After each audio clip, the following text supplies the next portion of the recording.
señaló que hay un decremento para el ecoturismo en Durango, debido a que ya la gente que venía de Mazatlán, que venía de Culiacán, que venía de otras ciudades de Sinaloa, ha determinado por seguridad no acudir, no cruzar la supercarretera Durango-Mazatlán, debido a lo que todo mundo sabe que sucede en estos momentos en el estado fallido, con un gobierno totalmente entregado al crimen organizado por parte del actual ejecutivo estatal Rubén Rocha Moya allá en Sinaloa. Esto es tan solo una consecuencia de lo que hemos vivido en los últimos años, o en el último año específicamente, luego de esta guerra declarada entre la Malliza y la Chapiza, por la abducción, por el secuestro, por la entrega del capo de capos Ismael El Mayo Zambada, entregado hace un año y meses a los Estados Unidos de Norteamérica, en una jugada que fue considerada como traición entre este mismo grupo, el Cártel de Sinaloa, y ejecutada por uno de los hijos de Joaquín Guzmán Loera, el Chapo, que está en la Supermax de Colorado, obviamente preso, cumpliendo una sentencia, acusado por los Estados Unidos de muchos delitos. Pero la consecuencia que vive Sinaloa después de esa entrega ha sido de violencia, de muerte, de enfrentamientos, de desapariciones. Y dice Nacho Aguado, es que ha habido ya, la gente ya no quiere venir a la sierra. Pues no quiere venir a la sierra porque sabe perfectamente bien que tiene que cruzar prácticamente por Mazatlán, que tiene que cruzar prácticamente pues esta supercarretera, que si bien es cierto está vigilada, si bien es cierto hay varios retenes, también no sabes en qué momento te vaya a tocar una bala perdida si cruzas por Mazatlán, o que en algún momento a alguien no le parezca que en el sitio donde tú transitas o llegas a transitar y llegas a detenerte, pues puedas provocar el enojo, el encono, y puedas salir perjudicado, ya sea con un balazo o secuestrado. Por eso ha disminuido la presencia de sinaloenses en la zona sierra. Los que vienen huyendo del calor y quieren disfrutar un poquito de la altura de la zona sierra, en ese ecoturismo tan importante que tenemos en Durango, con ofertas muy destacadas como Molinillos, entre otros centros ecoturísticos que ofrecen cabañas. Bueno, Molinillos ofrece un hotel. Pues sí, la gente tiene miedo. Como la gente tiene miedo de trasladarse a Mazatlán en esta temporada, luego de que a 18 días de la desaparición del joven de 21 años, Carlos Emilio Galván, no se sabe absolutamente nada sobre su paradero. Pero todo esto está afectando a la economía de las dos entidades. Específicamente nos pega a nosotros como entidad ecoturística, como estado que ofrece estos espacios de meditación, de descanso, y que definitivamente llega el momento en que la gente no se quiere arriesgar. Cuando un gobernador entrega el poder completitito al CEO, prácticamente está entregando la vida de sus habitantes.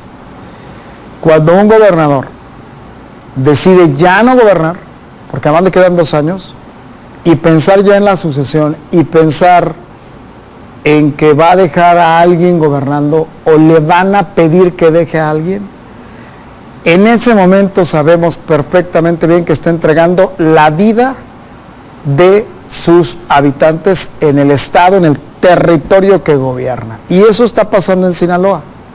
Rubén Rocha Moya, el gobernador de papel, el gobernador supeditado a lo que el CEO indique, pues va a continuar tratando de medio aparentar que gobierna y entregar el gobierno a quien le digan que lo entregue. Pero luego surgen las preguntas, y aquí es donde el trabajo periodístico es importante porque el cuestionamiento es fundamental. ¿Por qué Rubén Rocha Moya está protegido por la Federación? Lo entenderíamos que estaba protegido por el macuspano López Obrador en su momento, porque pues, eran del mismo tren, del mismo vagón, fundadores de Morena y no sé qué tantas cosas. Pero la Federación actual sigue protegiendo a un gobernador que la verdad no ha dado resultados en materia de seguridad. A pesar de la presencia constante y permanente de Omar García Harfuch en Mazatlán, en Culiacán, no ha podido pacificar al Estado. Sin embargo, la Federación lo sigue manteniendo, lo sigue apoyando. ¿Por qué? ¿Qué tanto pesa el padrino de Rubén Rocha? Y no me refiero al narcotráfico, me refiero al peso político. ¿Qué tanto pesa el macuspano López Obrador todavía en la actual administración federal como para impedir que la Federación inicie una investigación concreta en la administración de Rubén Rocha Moya, hijo de aquel gobernador Aguilar, ¿se acuerda? Hijo político, al igual que otros, al igual que otros. Pero ¿qué tanto pesa esa protección, esa capa protectora que sobre los hombros trae Rubén Rocha?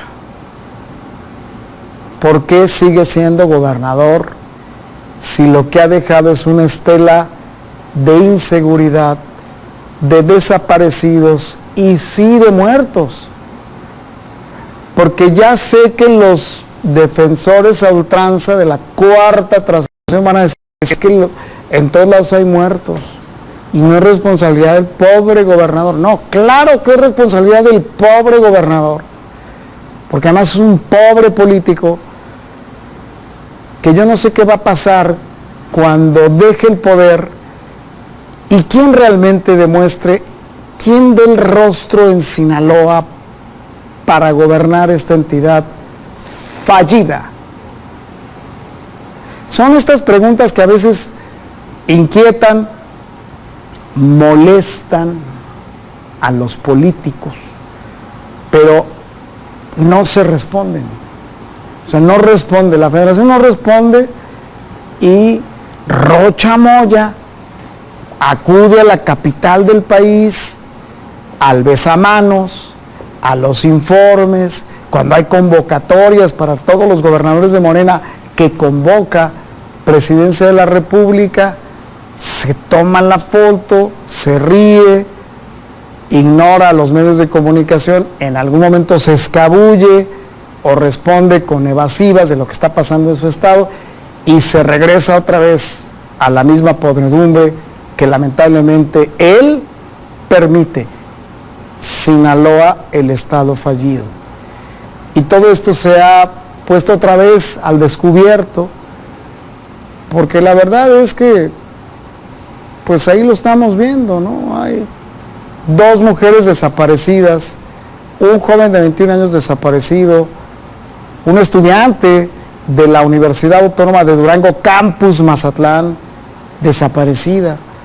Pero para el gobierno de Sinaloa es un número más, porque tiene así de desaparecidos más de 350 carpetas abiertas, además de 8 duranguenses desaparecidos, además de la inseguridad que prevalece y priva en Culiacán y que se ha extendido hasta el puerto Mazatleco, ese puerto de ensueño, la perla del Pacífico, lugar de los duranguenses, hasta donde sabemos, pues sigue persistiendo ese temor, ese miedo para asistir a Mazatlán. Ahí donde, en el puerto donde pues inspiró a grandes compositores mexicanos como José Alfredo Jiménez, en aquel corrido de Mazatlán, donde hasta un pobre se siente millonario, pues eso ya quedó atrás. Porque ahora un mexicano se siente acechado y con miedo de que algo le pueda pasar. Sí, ese es Sinaloa hoy, ese es Mazatlán hoy, ese es el gobierno fallido de Rubén Rocha Moya.